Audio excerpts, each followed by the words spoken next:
Good day. This is Dimitri Lascaris coming to you from Kalamata, Greece on January 30th, 2025.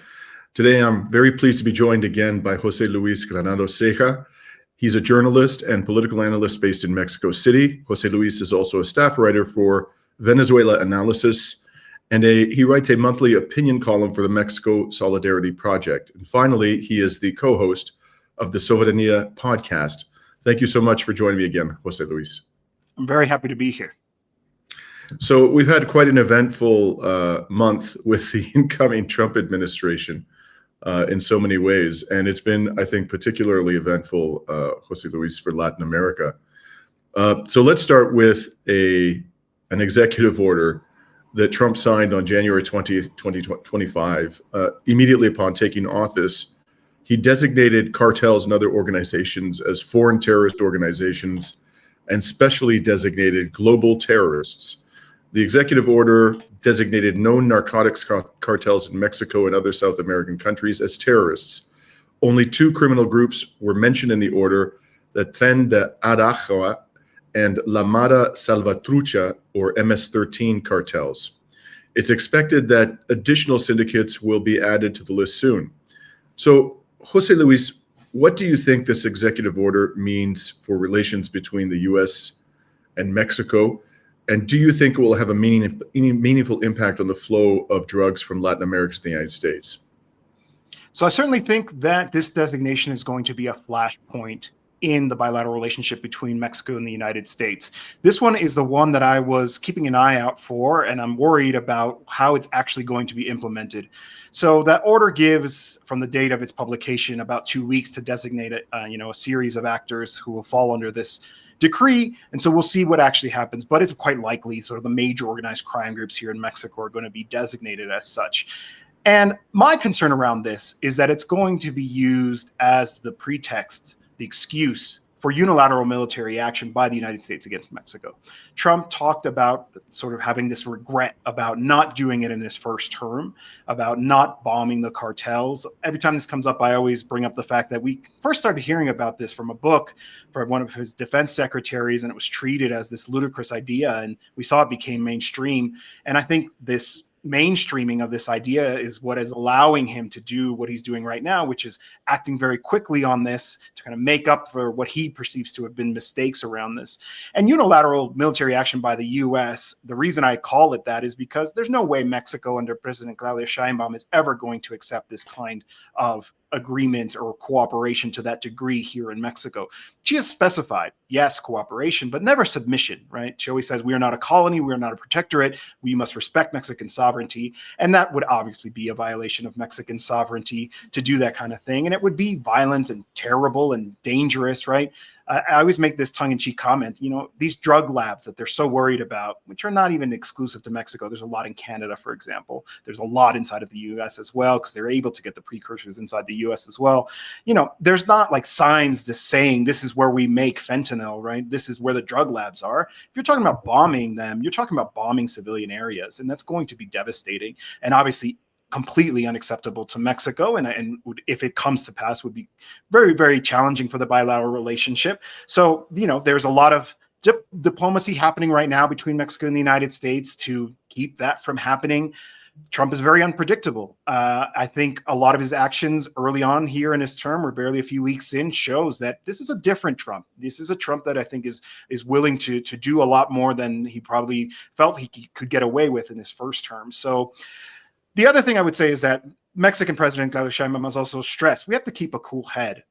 Mexico isn't without bargaining chips here. That would really affect the bilateral relationship, and that could have consequences. It's one of the things I always try to remind people about this. Mexico is the number one trading partner of the United States. It's not Canada. It's not China. It's not a country in Western Europe. It's Mexico. And if you mess with that relationship, there will be economic repercussions. Claudia will not stand for this, and that could very well lead to an increase of the costs of goods inside of the United States, increase in costs of foods. And these are important issues to Trump's political base. So if he goes down this route, he's playing with fire. And I would hope that if it does happen as well, that we can count on mobilizations, not just in Mexico, because that will definitely happen, right? The Mexican population has become highly politicized over the last few years, especially during the López Obrador government and now carrying into Sheinbaum's government. but also inside the United States, inside of other countries who will say that we don't tolerate this kind of action. I think it's very important for people to realize that the avenues for resistance, and I don't mean the trademark resistance that the Democratic Party offers, but actual resistance, are very narrow. And so we need to be thinking about right now what widening those avenues actually looks like, building more instruments, because Trump has shown he's serious, and so we're going to need to step it up. And would you agree, José Luis, that this war on drugs has been going on for decades, and it has been the U.S. has long taken a militarized approach, perhaps not necessarily to this level, but it certainly has used military-style tactics to deal with illegal drugs flowing into the United States. Do we have any reason to believe, based upon historical experience, that this is actually going to have a meaningful impact on the flow of drugs through the southern border? Not at all. It will not have an impact. And in fact, this militarized approach, I do think that's the correct term. It's actually a bipartisan policy.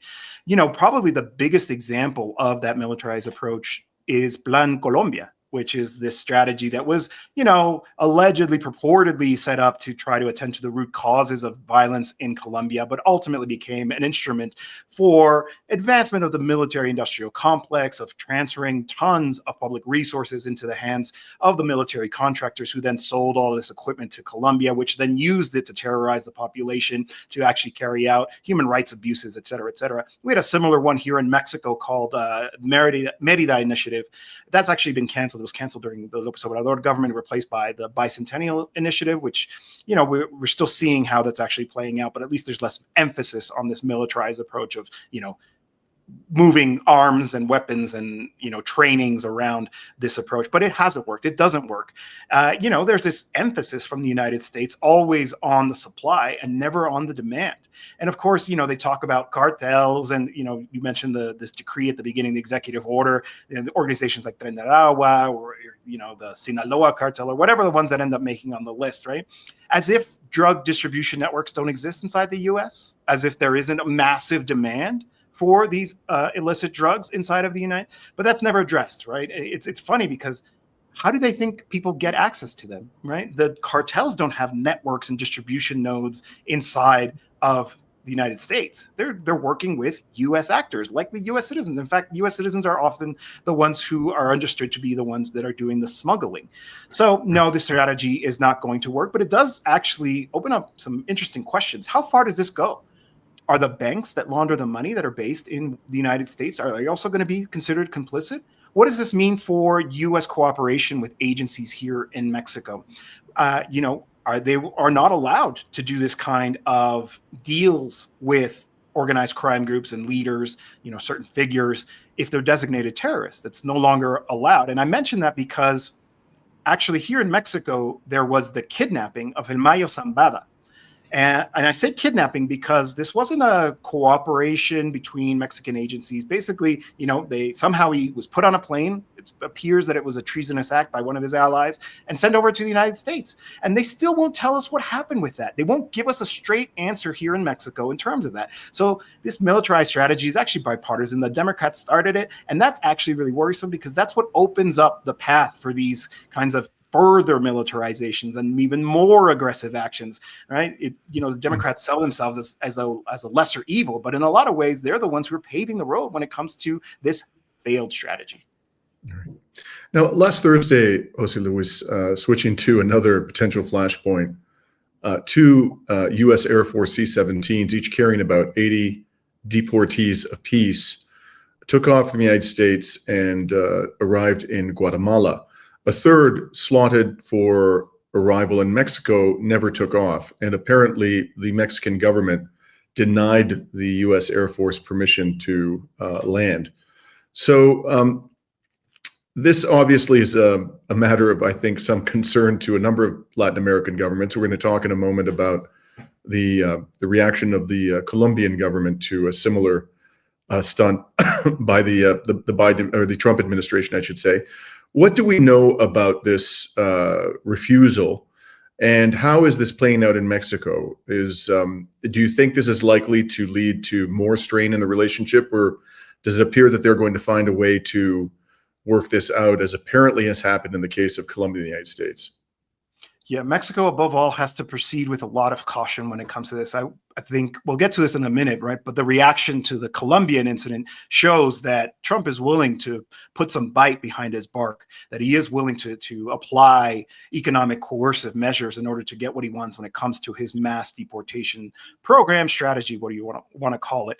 So when we talk about migration, one of the things that I always want to emphasize is that Mexico, Mexicans, we don't have a say in U.S. politics. We obviously can defend our sovereignty and put diplomatic pressure on the U.S. to take certain decisions, but ultimately those decisions are made by the occupant of the White House, and the occupant is Donald Trump, and he was elected, whether we like it or not, and he's carrying out this strategy. And so in a lot of ways, it's just Mexico, Colombia, other states, Central America, they have to respond to this reality in a way that preserves the dignity of their nationals.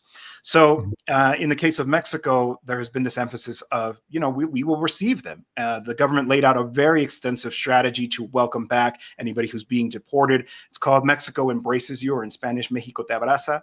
And, it's a coordination of almost all of the government secretariats, the ministries, with different agencies, the Social Security Institute. And the idea is to kind of make it as easy as possible in anticipation that there's going to be a wave of deportees, building centers to welcome them, even giving them a little bit of cash, 2,000 pesos to meet their immediate needs, incorporating them into the health system so that they have healthcare coverage. And that is the correct strategy. That's the humanitarian approach. That is what Mexico needs to do. And also, putting pressure if they, we saw these scenes of migrants being transported in chains, chained by their ankles, in handcuffs. That, this is beyond the pale. This is not acceptable, and states have the responsibility to push back on that. That's what we saw in the case of Colombia, with Mexico as well, as refuse these types of, if you want to deport people, that's your policy. These are our nationals. We will welcome them. It is constitutionally our responsibility to do so, but also kind of pushing back around this. And on that, I think it's really important. So Mexico has a responsibility to accept Mexicans and provide them services and attention,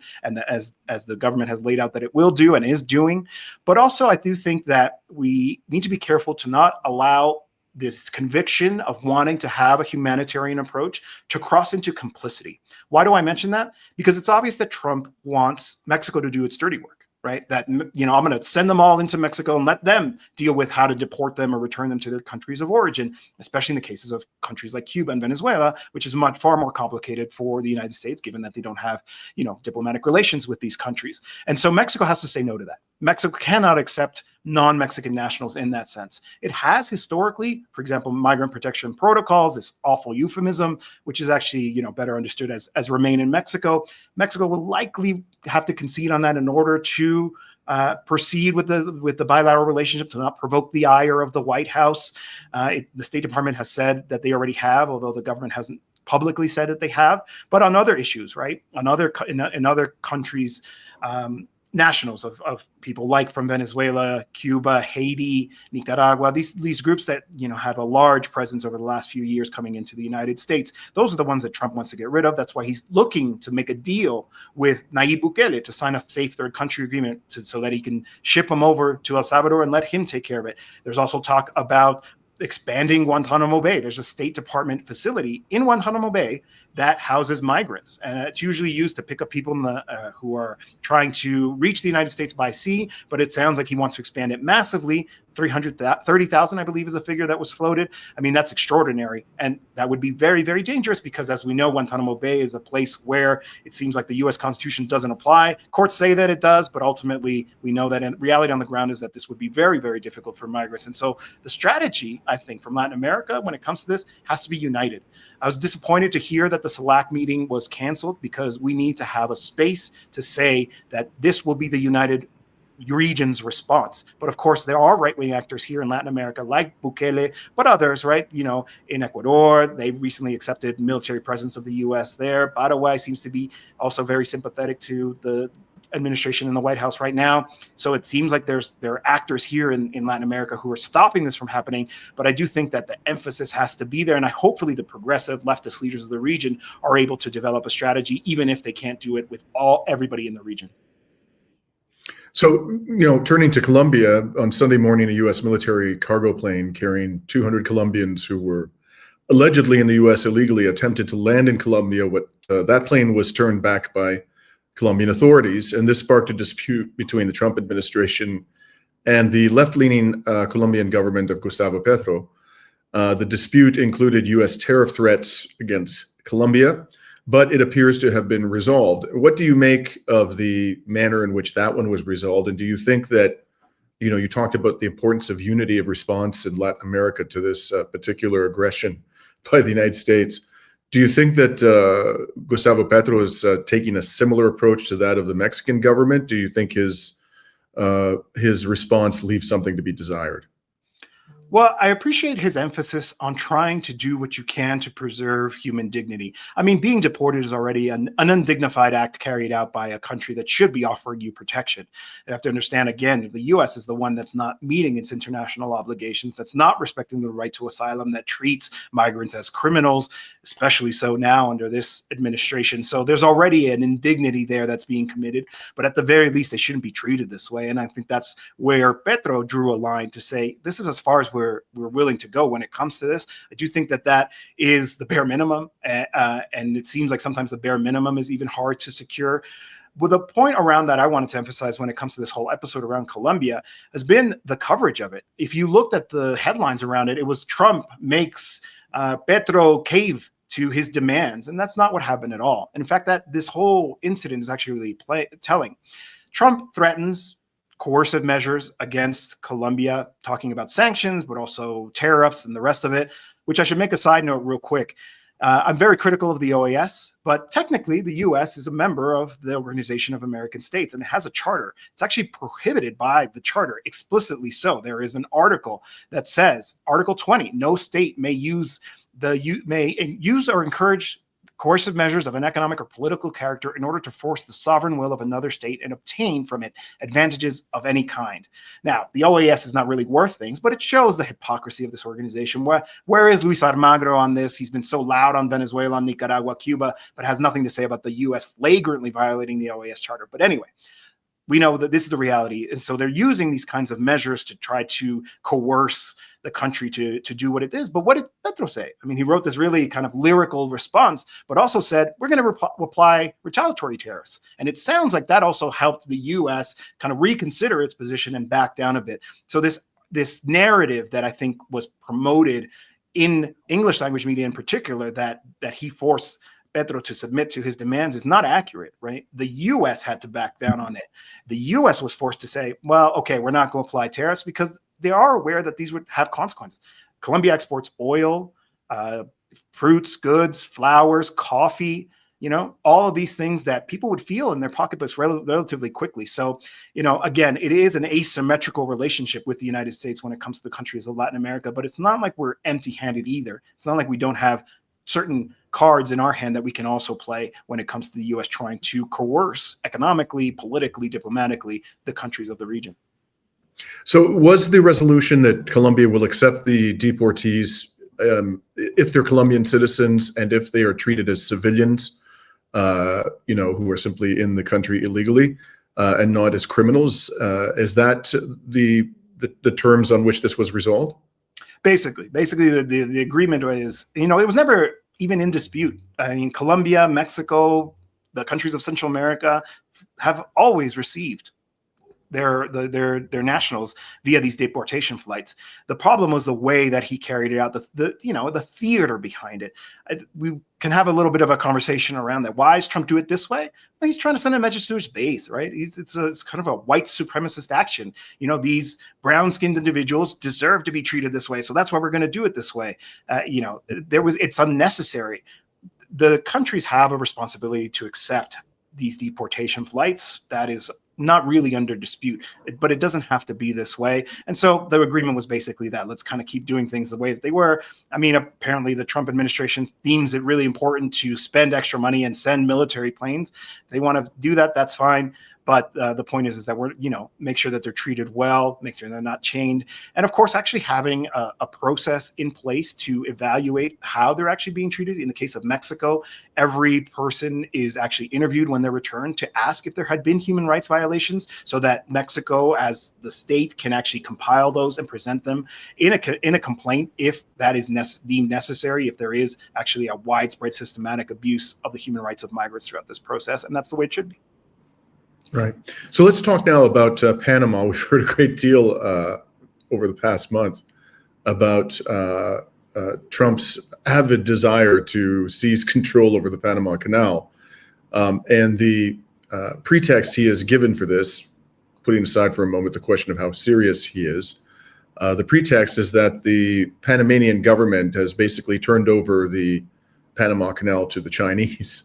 And Trump has said that the decision that this was a great marvel of U.S. engineering, built with U.S. funding, and that the decision to turn the Panama Canal over to the Panamanian people by the Carter administration was a big mistake.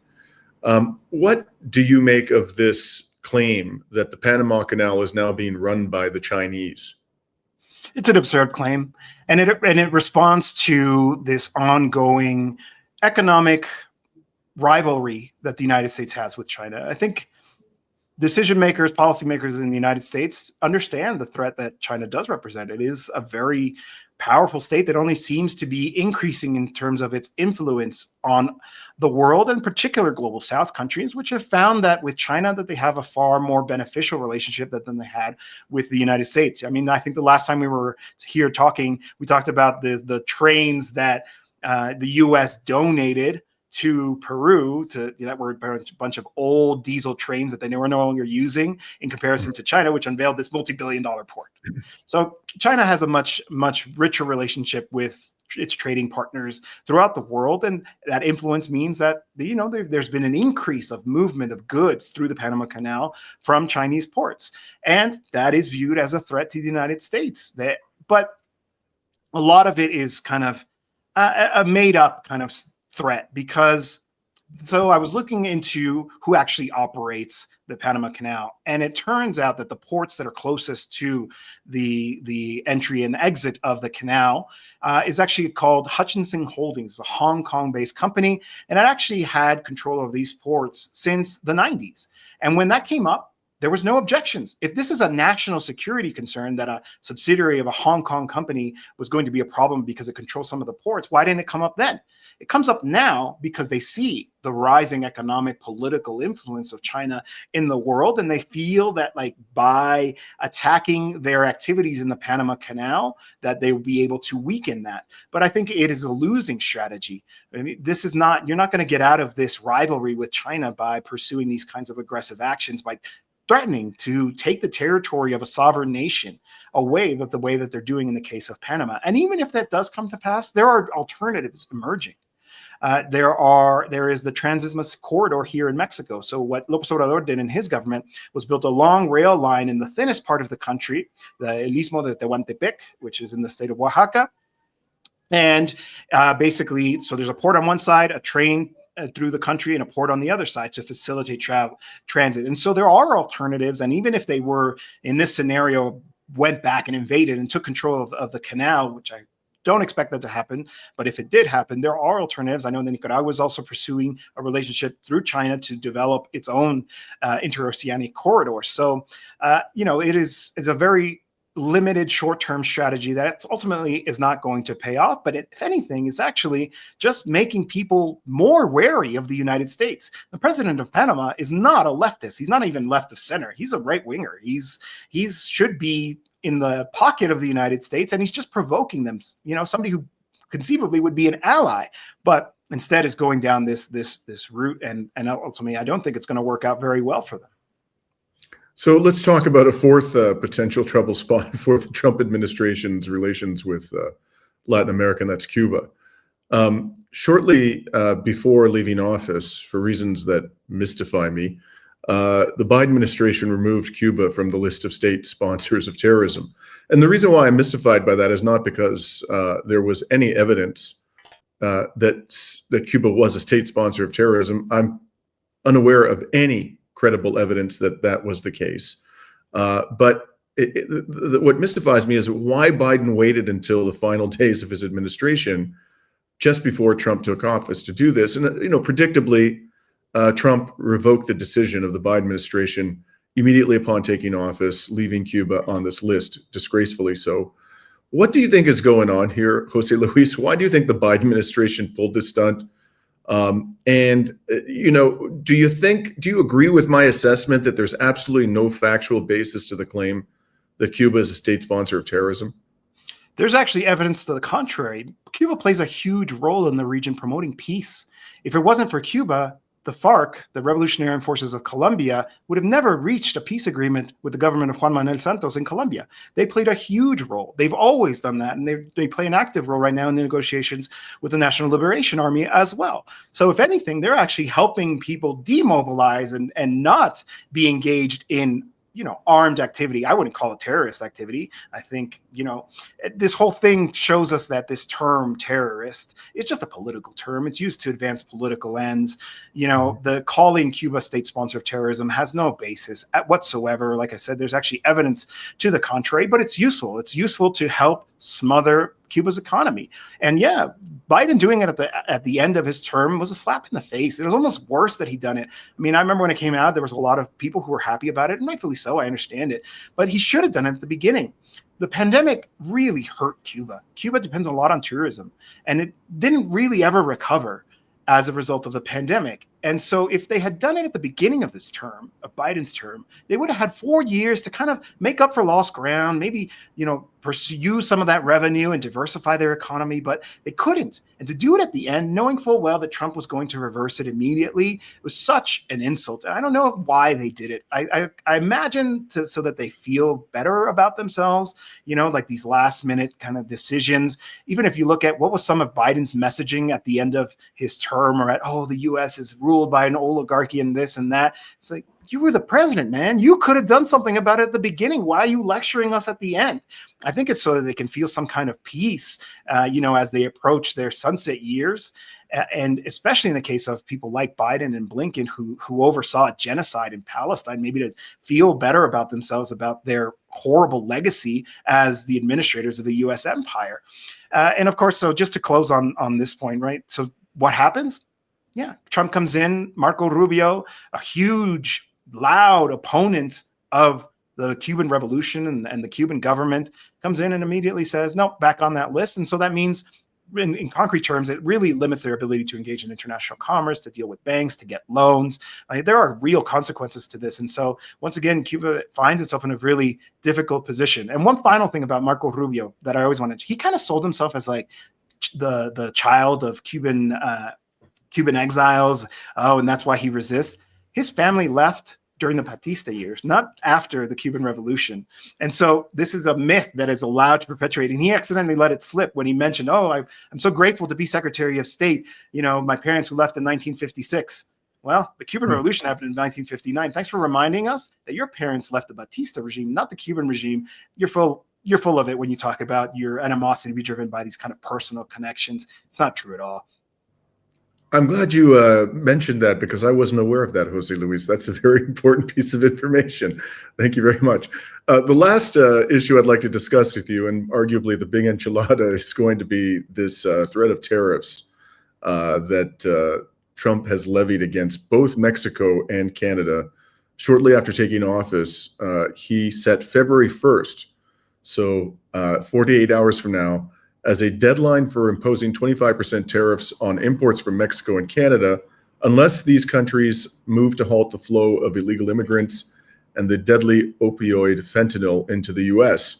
As far as I can tell, Jose Luis, there's no clear demand here. It's sort of a broad insistence that these governments do something that the Trump administration deems to be adequate. But what would be adequate, at least in the public discourse, is far from clear. And yesterday, the administration reportedly reiterated that the threat remains in place. So what, if anything, do you expect Mexico, and to the extent you can comment, Canada, to do to deal with this threat? And do you think this is also likely to be a lot of bluster? Or do you think there's a real serious prospect that Trump is going to impose 25% tariffs against these two countries? So the whole episode with Colombia, I think, helps us understand. I think the fact that he immediately ordered these tariffs, but then ultimately backtracked, shows that there is a willingness to go through with it, but that also negotiations can lead to withdrawal of these threats. I think Trump is banking on the population not really understanding tariffs. We have to emphasize that tariffs are paid by the consumers, not by the state. It's so hard to convince people to understand that, but we'll say it once again. This is actually going to lead to an increase in costs for most consumers inside the United States if he does do it, and it's going to obviously lead to inflation. There are already some actions that he's done that will lead to inflation. Rounding up, migrants, immigrants, people who are engaged in farm work is going to lead to an increase in inflationary pressure. So, if he does this, he's just going to add more on top of that, which can have a consequence down the road. People are still expecting him to carry through on his promises to lower the cost of living. He hasn't done it. People, I assume, will be somewhat patient with him, but eventually, if they see that the opposite is happening, I do think that there will be pressure against him and everybody else in Congress. And so we'll see. I think Mexico is probably banking on the idea that he's bluffing. This wasn't the first time he's done it. He threatened to do it during López Obrador's government and his first term. And ultimately it didn't happen. In fact, they actually had a really positive, healthy relationship. López Obrador and Donald Trump seemed to get along at a personal level. There was an interview that Trump was asked about the new president here in Mexico, about Sheinbaum. And he's like, well, I understand she's pretty close to the other guy. And if they're like that, I think we'll get along. So I think a lot of it is also kind of, a lot of public posturing, a lot of public pressure or public positioning to try to pressure Mexico. But, most of these negotiations are not happening in the media or in press conferences. They're happening between representatives. And Mexico has a pretty capable team. They've been at this before. This file is largely being handled by the economy minister here in Mexico. His name is Marcelo Ebrard. He used to be the foreign minister. So he has a lot of contacts in Washington. He has a lot of a personal relationship with lawmakers, with policy influencers. So Mexico's probably expecting it not to happen. I think that the fallout from it would be pretty devastating. And so I think that's why they feel confident that it won't, but it could. And if it does, then we have to do what Colombia did, which is threaten retaliatory tariffs. All right. You're going to start a trade war. That's what Claudia said in her letter. If you're going to do this, you're going to start a trade war and we're both going to come out losing. But I do think one important difference, I may have mentioned this last time, but Claudia Sheinbaum enjoys 80% support. Poll after poll indicates between 75 and 80%, even above 82% support. So she really has the country behind her. If we do end up in a trade war with the United States, I think most Mexicans have shown historically that they're willing to weather that in order to defend their country, to defend their dignity, defend their government, defend their sovereignty. Very early in López Obrador's term, there was this operation to crack down on the theft of gasoline. And that led to lines at gas stations and an increase in gasoline costs. And at the time, everyone's like, yep, if this is what we need to go through in order to deal with this problem, then we'll suck it up and do it. And I think if it happens here with the tariffs and we see these kinds of costs imposed upon Mexicans, they'll be, well, but we're going to do it. And over the long term, what's that going to do? It's going to mean Mexico's going to have to look to other places. Already is. It's investing in ports. It's already deepening its relationship with Latin America, with South America, Central America, but also the Asia Pacific region. So if you go down this road, you ultimately just force Mexico to try to maybe consider joining other alliances, to walk away. López Obrador and Claudia Sheinbaum, they're leftists. They are left of center governments. And they, at the same time, also, honor the North American Trade Pact and say, no, our relationship was with the U.S. We don't want to mess with that. People, they've been asked directly about BRICS, for example. They're like, no, we want to keep with our trade partners right now. But if they do stuff like this, well, maybe they'll reconsider that position. Now, Canada, I think, is in a far weaker position. Canada hasn't developed these relationships. Canada is led by a very unpopular leader. It's likely going to walk into an election, and that election is going to likely change the government. And so that kind of instability makes it very difficult to kind of place have firm footing and be able to resist these kinds of pressure, which is unfortunate because, Canada also, because of its geographic location, has less options. And we should remember, joined in this antagonism of China. And so why would China be interested in deepening its relationship with Canada if they've gone down this road with them and it's not ended well? So I do think that there needs to be voices inside of Canada calling for a different kind of approach to walk away from this over-reliance on the United States as the be-all and end-all of their commercial, cultural exchanges, and start thinking about what it looks like to deal with the global South on a equal basis, because part of the problem with Canada is that it's kind of had that same, supremacist attitude, is that we're above you and we're a developed country and you're not. And so, we're going to send our mining companies into your countries to destroy your lands. That has to change. And I think it's, you're really running out of time considering how fast things are developing. It's interesting you note Scheinbaum's approval rating because a Gallup poll just revealed today that Trump, his incoming approval rating is 47%, and he's the only president in U.S. history apparently to have a sub 50% reading at the start of his term. So I don't know if a trade war with Mexico is going to be the antidote to Trump's unusually low approval ratings. In any case, José Luis, always a pleasure talking to you, and I imagine there's going to be a lot more drama to come in the relations between the United States and Latin America, and I look forward to our next conversation. Yeah, anytime. And thank you to everybody for tuning in and all your viewers and listeners. Hopefully we can continue to have these conversations, to continue to actually collaborate as well, to work on this, what I said at the beginning, because we really do need to widen the avenues of resistance, because if things stay the way they are, it's bad news for the working class of the world. 100%. And by the way, where can people find your Soberanía podcast? Yeah, so Soberanía podcast is available on YouTube, but also on Spotify in video format and an audio format on Apple Podcasts. And I wanted to make an announcement. We actually just started a brand new television program with one of the public television stations here, Canal 11. It's called Sin Muros, Without Walls. It's a Spanish language program. So if there's anybody out there who's interested in content in Spanish, where we analyze the Mexico-U.S. bilateral relationship from a migrant perspective. So, people like me, people who've lived in the United States. We also have Kurt Hackbarth, who's the co-host of the Soberanía as well. He's from the U.S., but he's lived in Mexico for more than 20 years. So giving you that very different perspective you may not hear. We're really proud of it because this is the kind of content, anti-imperialists on television giving out this information. That's part of what we call the democratization of the country, of the public spaces and of the public airways. So really proud of that. And otherwise, you can find me on social media, Granados Ceja. Great. And congratulations. That sounds like fantastic news, and we wish you the best with this new initiative. Thanks so much. And this is Dimitri Lascaris coming to you from Kalamata, Greece on January 30th, 2025.